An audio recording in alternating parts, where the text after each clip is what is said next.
Bienvenidos a Paul McCartney's All the Best, el podcast de Paul McCartney.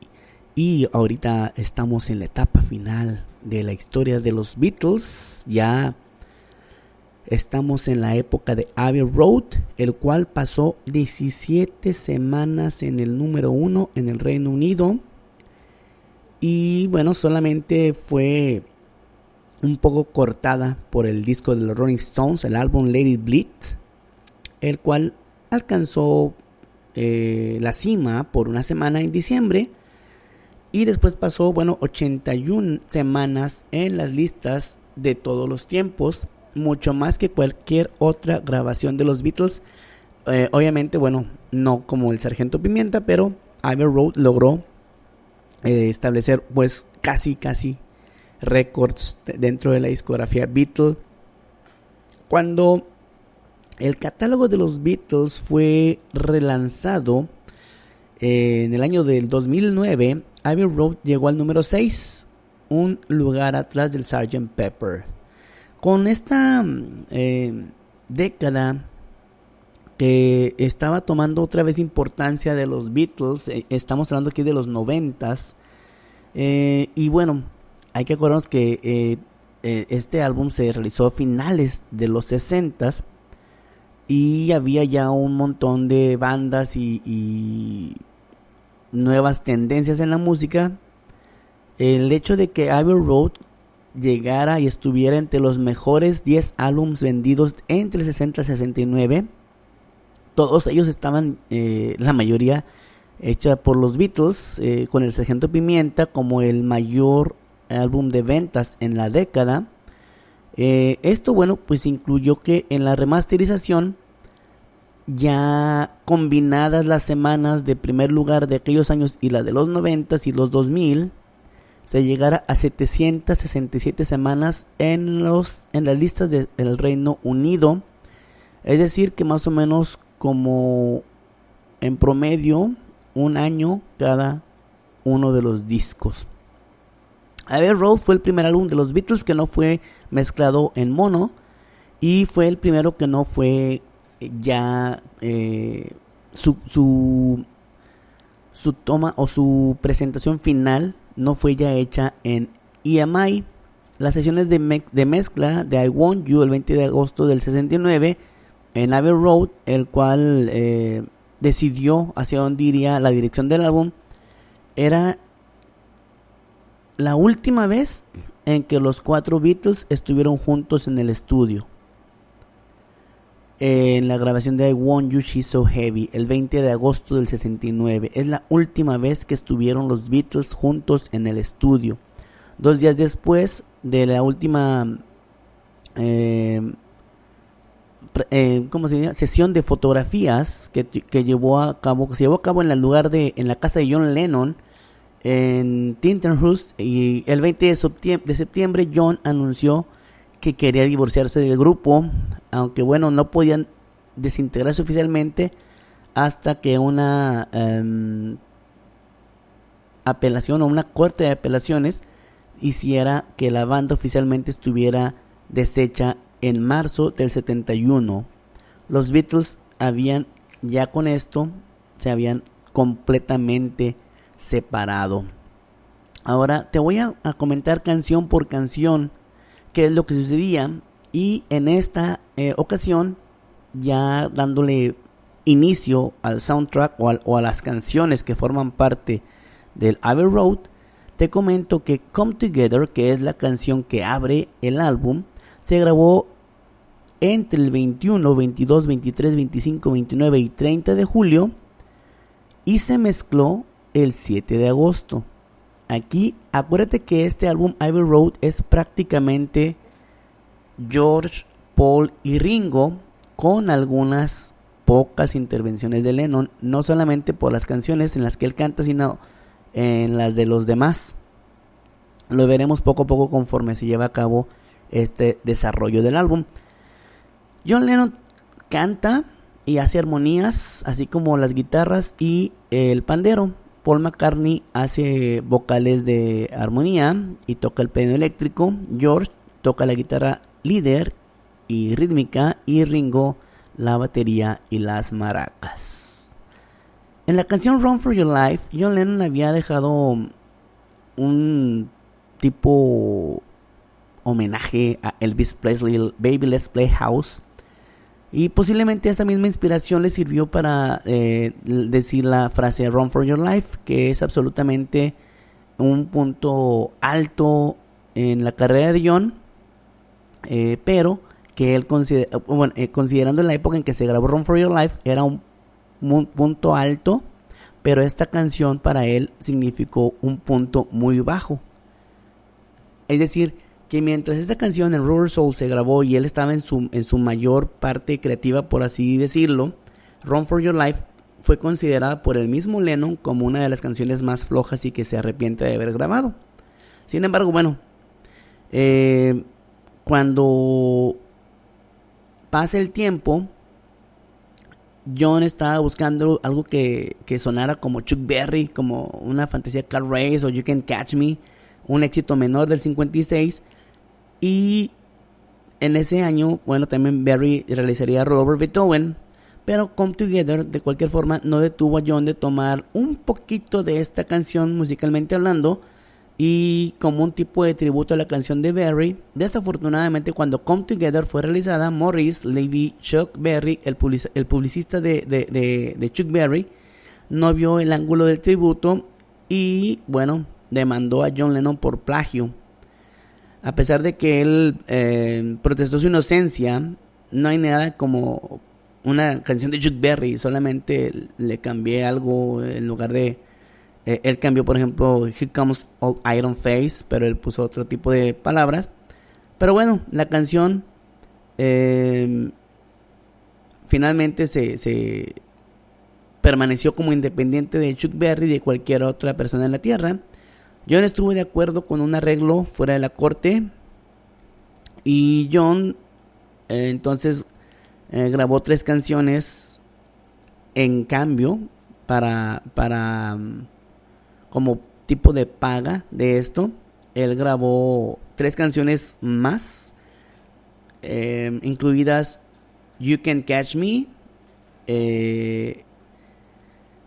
Sweet Little 16 y bueno, estas canciones están encontradas en el álbum de Rock and Roll de John Lennon, con unas versiones diferentes de Little Dorsey de Yaya, y en Rock and Roll en el 74, Walls and Bridges.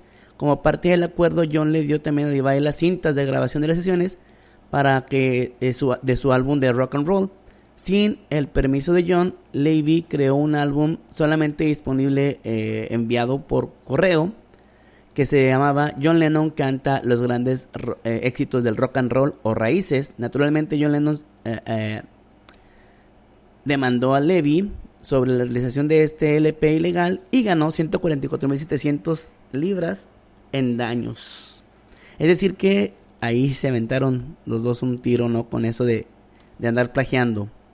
Come Together fue casi como una canción de comisión. En el 69, el doctor Timothy Leary, que estaba planeando ir contra Ronald Reagan como gobernador de California, le pidió a John que escribiera una campaña o un himno para su campaña.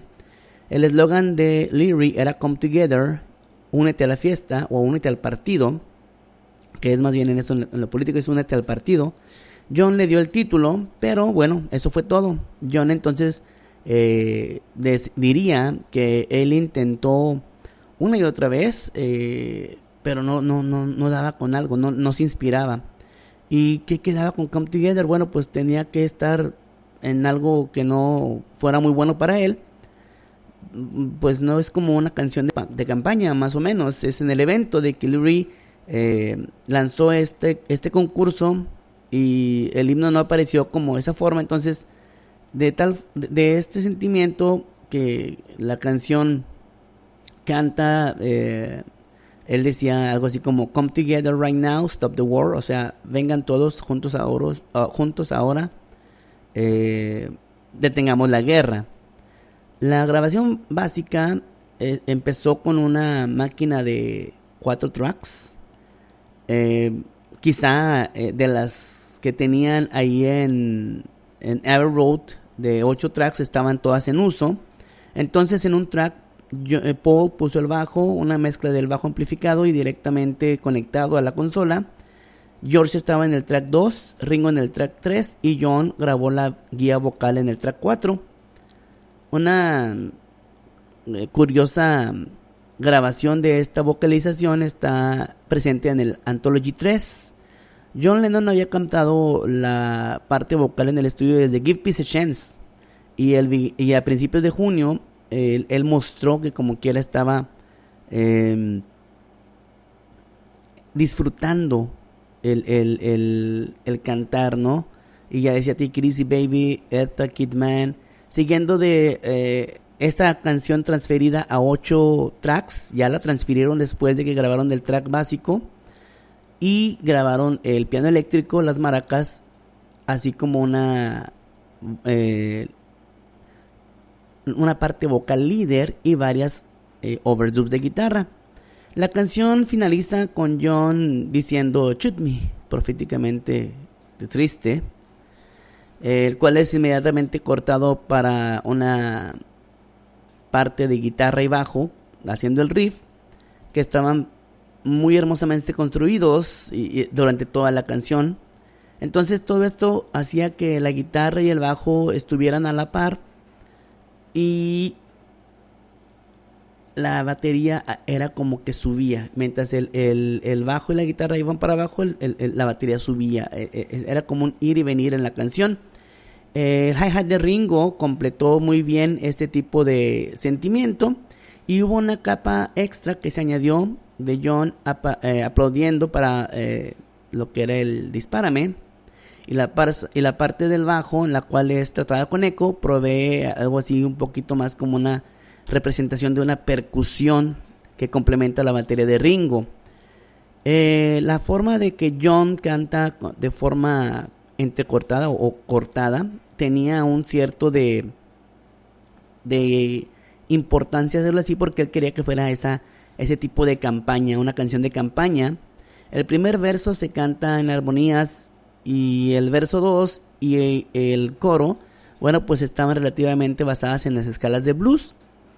Era una forma interesante en que los Beatles hacían ahora también. Bueno, acuérdense que estaba basada en Chuck Berry, entonces tenía que ser así. La mezcla del piano, el bajo y la guitarra pues estaban aún con duda, pero si John les dio el ok, les dio el visto bueno, pues bueno, ya lo que seguía era el triplete en la batería de Ringo Starr, que tenía que haberle completado esta canción. John y Paul ambos expresaron entusiasmo por la canción. Paul estaba orgulloso de su forma de tocar el bajo Fender y el piano, un piano Rhodes. Él recuerda que John quería un piano que tuviera algo así como swampy y smoky, que es una forma de que ellos decían cómo se tocara, y lo tocó de esa forma y le gustó mucho. De swampy smokiness, como se dice, fue presumiblemente una referencia a Muddy Water y a Mojo Filter.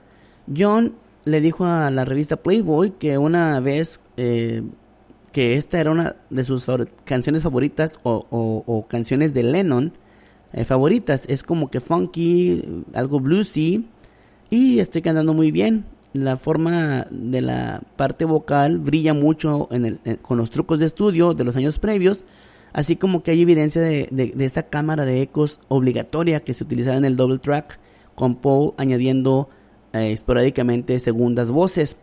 Paul también hubiera deseado haber puesto completamente armonías a la canción de John, pero bueno, la relación entre ellos dos había llegado a un punto en que realmente ya Paul se sentía no con mucha intención de preguntarle a Lennon si podía o no cantar armonías con John, ya que él pensaba que quizá le gustaría a Paul pero no a él. Así que Paul se sentía como que avergonzado de preguntarle y no quería pues que se llegara otra vez a situaciones parecidas a las que se vivieron en Let It Be. Realmente lo que Lennon hizo para Abbey Road fueron esencialmente 3 canciones completas, siguiendo de 3 composiciones incompletas. Así como estas, bueno, las canciones están en el lado 1, Come Together y I Want You, She's So Heavy, son las canciones completas. Y como precursoras de su trabajo en solitario, Emerick recuerda que John Lennon dijo que quería hacer Come Together con los overdubs él solo, y aunque Emerick le dijo que al último realmente John Lennon cantaba la vocal y tocaba el piano eléctrico, había estudiado lo que Paul había hecho un poquito antes y que no era el caso de lo que John podía haber hecho, entonces le dejó en claro que él no estaba tan impresionado con la mayor parte de lo que se había hecho el álbum y que quería derivar esto hacia escucharlo. Y como le dijo una vez a Tori Miles antes de que el álbum se lanzara en el 69, si yo puedo grabar Come Together como parte de atrás de Something o algo, estaría muy a gusto, así que puedo escucharla quizá sin escuchar todo el álbum. O sea que para Lennon solamente Come Together y Something eran las que valían la pena. Las letras de Come Together son más intrigantes de lo que había hecho en I'm the Walrus. Chuck Berry, Flat Top Car está transformado en un shuffling, una persona de cabello alto, un personaje como el señor Mr. Mustard. La línea se va entre algo autobiográfico y violento al azar, pero bueno, quizá era parte de lo que ya Lennon tenía en esos tiempos, que estaba disconforme, que estaba con sentimientos ya no muy estar a gusto con ellos, con los Beatles. Y bueno, por ejemplo, la canción de Helter Skelter, el Roller Coaster, que era presente en las grabaciones de los Beatles, era Yoko, su compañía constante, que estaba ya a su lado todo tiempo. Entonces el humor de Lennon, el bolsismo, por así llamarlo, de Johnny Yoko, el I Am the Walrus Gumboot, Muddy Waters, Got You Working, grabado el año después con You Can't Catch Me, estas cosas que le daban sonidos familiares a Lennon, pero ya hacían que sonara algo muy distinto a lo que podía ser un Lennon anterior, ¿no? En este caso, George y John, que tocan las guitarras, pues estaban haciendo ya también ahí, en este sentido, un poquito de sonidos. Bueno, sobre todo John, ya eran sonidos que quería ser más preponderante, que él quería ya estar un poquito más... realmente Lennon ya estaba muy a disgusto con todo lo que fuera Beatles. Esto es lo que me lleva a la conclusión cuando estoy viendo todo esto. Hay una mención, por ejemplo, aquí de cómo... ¿cómo te podría decir? Que, por ejemplo, Paul era el Beatle más bien parecido, el compositor de Helter Skelter, así es que, y también de la canción One and One is Two. Esta situación, bueno, definitivamente ya cuando Lennon escribe One and One is Three, son alusiones que ya empieza Lennon a decir, y ahí yo creo definitivamente que Yoko Ono tenía mucho que ver con las composiciones de Lennon de estos últimos días, porque todo eran alusiones en contra de Paul. Obviamente Yoko Ono quería separar a John Lennon de Paul en una forma casi enfermiza.